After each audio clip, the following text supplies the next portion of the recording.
Bom dia, pessoal. Bom, vamos dar início então à gravação da nossa aula de hoje, né? Na aula de ontem, pessoal, nós fizemos a revisão de alguns tópicos importantíssimos, né? Para o entendimento do mecanismo de dissolução de ácidos em água. Nós vimos aí o átomo, de acordo com o modelo atômico de Rutherford, né? O diagrama de Linus-Pauling, através do qual é feita a distribuição eletrônica dos elétrons que orbitam ao redor do núcleo de Rutherford, né? Lembrando que o número de elétrons vai ser igual ao número atômico para átomos neutros, e esse número atômico a gente consulta na tabela periódica. Com base nessa distribuição eletrônica, que vocês podem conferir se a de vocês ficou certinha com base nesses resultados aí obtidos em aula, nós conseguimos distribuir os elétrons de qualquer átomo, né, de qualquer elemento químico. E a disposição desses elementos na tabela periódica está intimamente relacionada com essa distribuição eletrônica. Nós vimos que o grupo ou família 1A tem um elétron na última camada.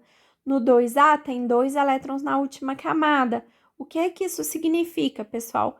Vamos supor que eu fiz uma distribuição eletrônica de um determinado elemento químico que acabou aqui, né, nesse 4s2, contendo 2 elétrons aqui nesse subnível S2. Qual que é a última camada? A 4 é a camada de maior número. Quantos elétrons eu tenho nela? 2.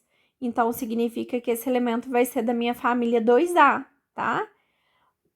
Da mesma forma, por exemplo, se eu fizer uma distribuição e parar aqui nesse 5p6 e eu tiver 4 elétrons só nesse subnível 5p, ele comporta no máximo 6, mas eu posso parar antes, né? Caso eu não tenha mais elétrons para distribuir. Se eu parei no 5p4, quantos elétrons eu vou ter na última camada? Última camada vai ser a quinta, porque é o maior número que foi distribuído em camadas, né? Então, eu vou ter 4 desse último subnível P, mais 2 do primeiro subnível, que é o subnível S. Então, 4 mais 2 dá 6, significa que o meu elemento químico é da família 6A. Portanto, ele se localiza aqui e vai ter 6 elétrons na última camada. Então, vejam, gente, que é bastante simples e importante saber a distribuição química dos elementos e correlacionar isso com a posição deles na tabela periódica. Eu associei também, né, associei o número do período à quantidade de camadas eletrônicas do átomo. Vocês viram que quanto mais abaixo da tabela periódica, maior vai ser o número de camadas eletrônicas que o átomo vai ter, e, portanto, maior vai ser o raio atômico desse átomo, né? E, enfim, isso influencia a capacidade desse átomo de atrair elétrons, né? Porque quanto menor o átomo, mais fortemente os elétrons dele estão atraídos ao núcleo. E, portanto, né, com maior força, são átomos que atraem esses elétrons com uma força maior. Por outro lado, átomos grandes, os últimos elétrons estão muito distantes do núcleo e estão atraídos por uma força menor, tá certo? Bom, pessoal, então, dando prosseguimento aqui, nós vimos que ao observar a tabela periódica, os elementos químicos que apresentam 8 elétrons na última camada, ou seja, estão na família 8A, eles são bastante estáveis isolados. Então, eu representei aqui os átomozinhos isolados deles. Por quê? Porque eles não tendem a reagir, eles são estáveis sozinhos e eles são chamados de gases nobres. Foi a partir da observação desses gases nobres que os cientistas criaram a chamada teoria do octeto, que fala que os elementos químicos tendem ou a perder elétrons no caso dos elementos que têm pouquinhos elétrons, né? Ou tendem a ganhar elétrons, no caso dos elementos que têm uma maior quantidade de elétrons, sempre visando adquirir uma configuração eletrônica de um gás nobre mais próximo a ele, que sempre, né, com exceção do hélio, vai apresentar 8 elétrons na última camada. Então, para isso são feitas as ligações químicas. Bom, pessoal, e nessa aula de hoje eu vou trabalhar com vocês as ligações químicas covalentes, tá?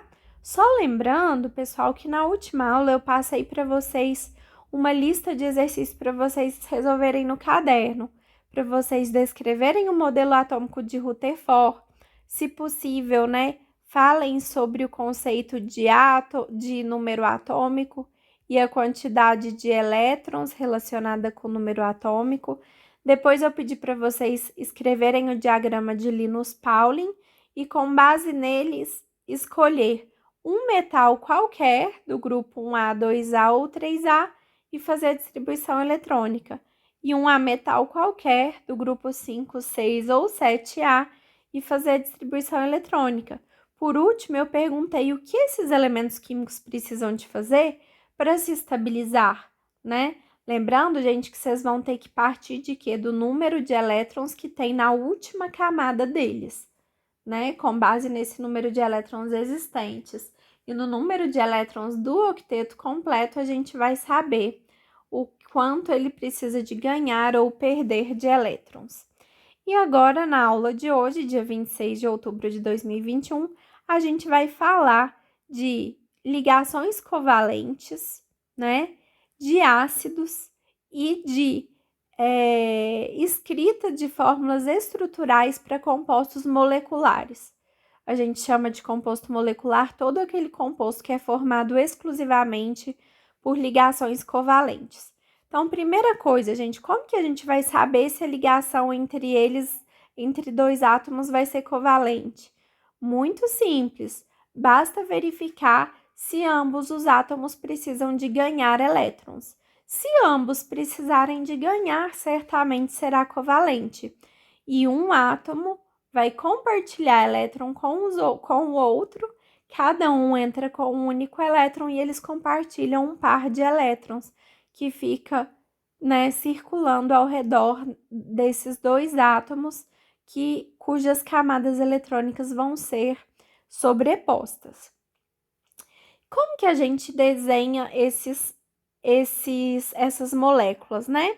Bastante simples, vamos seguir esse passo a passo 1. Vamos fazer, por exemplo, a molécula da água, H2O. 1. Conte os elétrons da camada de valência de cada um dos átomos. Então, o hidrogênio tem 1 elétron e o oxigênio tem 6 elétrons, mas eu tenho 2 hidrogênios, então um total de 2 elétrons, e um único oxigênio, um total de 6 elétrons, totalizando 8 elétrons. Então, número 1, ok. Número 2, acrescente o número total de elétrons em cada um dos elementos que participam da ligação química. Então, veja bem. Vamos colocar aqui o átomo central, os átomos ligados ao átomo central, né? Vamos colocar as ligações químicas, uma aqui e uma aqui. Essa aqui tem 2 elétrons e essa 2, então nós já gastamos 4 elétrons, tendo sobrado mais 4. Agora vamos completar o octeto nesses átomos. Os átomos periféricos já estão completos, porque o hidrogênio só completa até formar 2. E o átomo central falta quantos? 1, 2, 3, 4. Portanto, gente, a gente finaliza esse desenho dessa fórmula estrutural. Vejam que o oxigênio, ele tem par de elétrons livres e, por isso, ele representa essa geometria angular que vocês estão vendo, né? Se nós não tivéssemos essa nuvem eletrônica aí no meio, relativa a esse par de elétrons livres, nós teríamos uma geometria linear e a água não teria as características tão importantes que ela tem.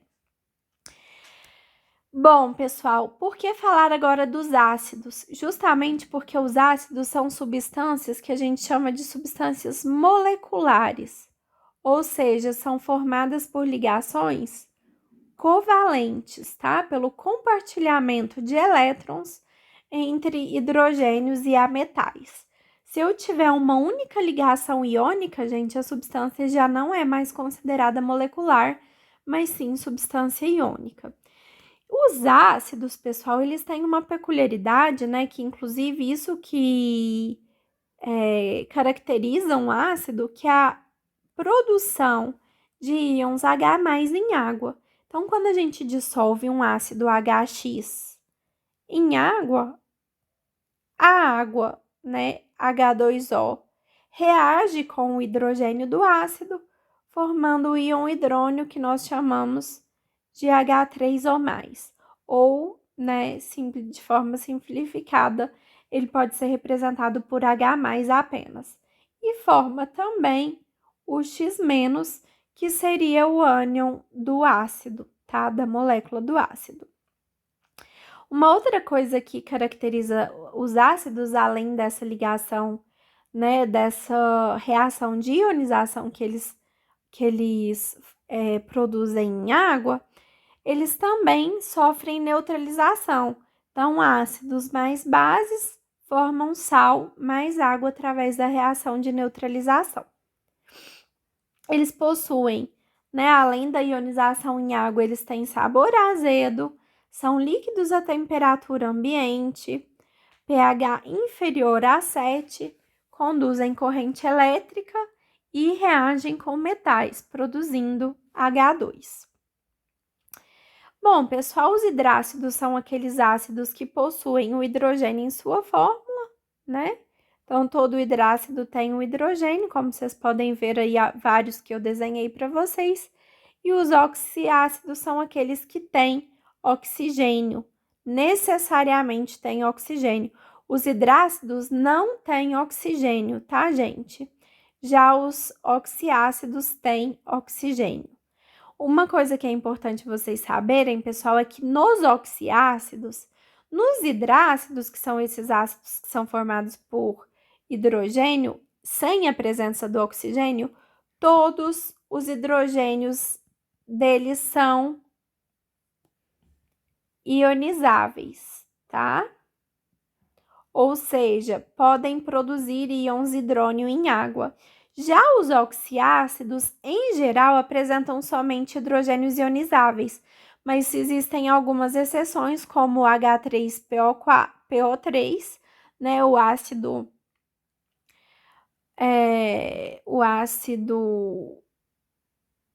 fosforoso e o ácido hipofosforoso.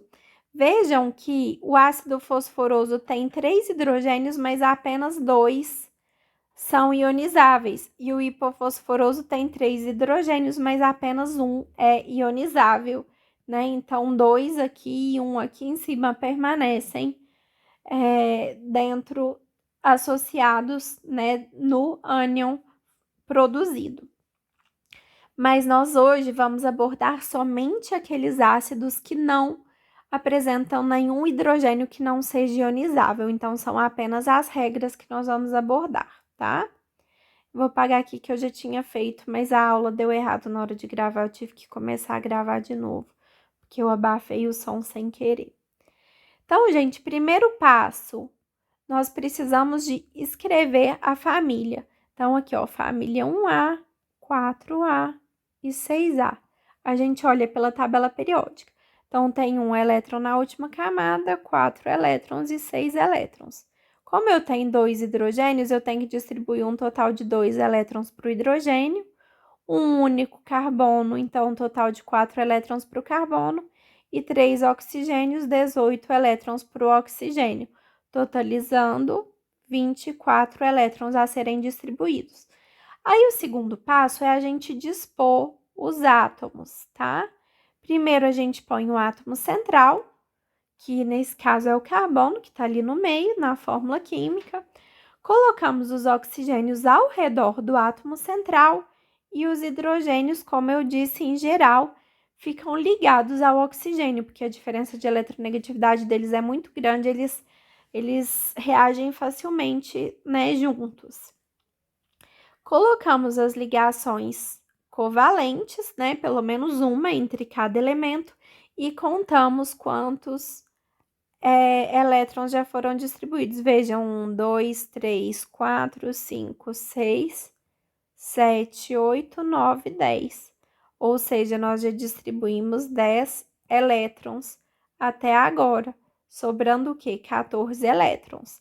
Aí a gente vem e começa a completar os octetos dos átomos não centrais, tá? Então, veja, o hidrogênio já tá com o dueto completo, 2 elétrons ali na ligação covalente, o oxigênio já tem 4, né? Falta 1, 2, 3, 4. E esse oxigênio já tem 4, falta 4. E esse oxigênio tem só 2, né? Então, falta 3, 4, 5, 6, 7, 8. Falta 6 elétrons nele. Então, quantos elétrons no total que nós adicionamos aí agora? Vamos contar, pessoal? Então, veja bem, ó. 1, 2, 3, 4, 5, 6, 7, 8, 9, 10, né? 11, 12, 13, 14. Portanto, não sobrou nenhum elétron para ser distribuído. Então, finalizamos. Vamos ver se o octeto do átomo central ficou completo? Vou pôr aí de lilás. 2, 4, 6. Não ficou, faltam 2 elétrons para esse carbono. O que nós vamos fazer? Nós vamos apagar 2 elétrons do oxigênio e criar uma ligação dupla aqui para que o carbono fique com o octeto completo. Agora sim, 4 ligações covalentes vezes 2 elétrons em cada uma, 8 elétrons. E assim fica a nossa estrutura, né, do nosso ácido carbônico.